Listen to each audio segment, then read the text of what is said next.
Hello అందరికీ ఈరోజు ఈజీగా 5 మినిట్స్లో అయిపోయే బెండకాయ ఫ్రై ఎలా చేయాలో చూద్దాం. ముందుగా బెండకాయలు తీసుకొని ఇలా చిన్నగా కట్ చేసి పెట్టుకోవాలి. తర్వాత ప్యాన్లో ఆయిల్ హీట్ చేసుకొని కొంచెం మినపప్పు వేసుకోవాలి. తర్వాత కట్ చేసుకున్న బెండకాయలు వేసుకొని కలుపుకోవాలి. మేమైతే ఇలా సింపుల్గా చేసుకునేస్తాము. బెండకాయ హెల్త్ ఎంతో మంచిది కదా. తర్వాత సాల్ట్ యాడ్ చేసుకొని బాగా వేయించుకోవాలి. బెండకాయ ఫ్రైకి మూత పెట్టకూడదు. మూత పెడితే జిగురు జిగురుగా అయిపోతుంది, తినటానికి బాగోదు. ఇలా ఆయిల్లోనే మనం వేయించుకోవాలి.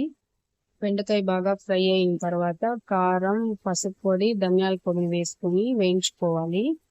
లాస్ట్లో శనగల పొడి చల్లుకొని బాగా కలుపుకొని దించేసుకోవడమే. అంతే, ఎంత టేస్టీ అయినా బెండకాయ ఫ్రై రెడీ అయిపోతుంది.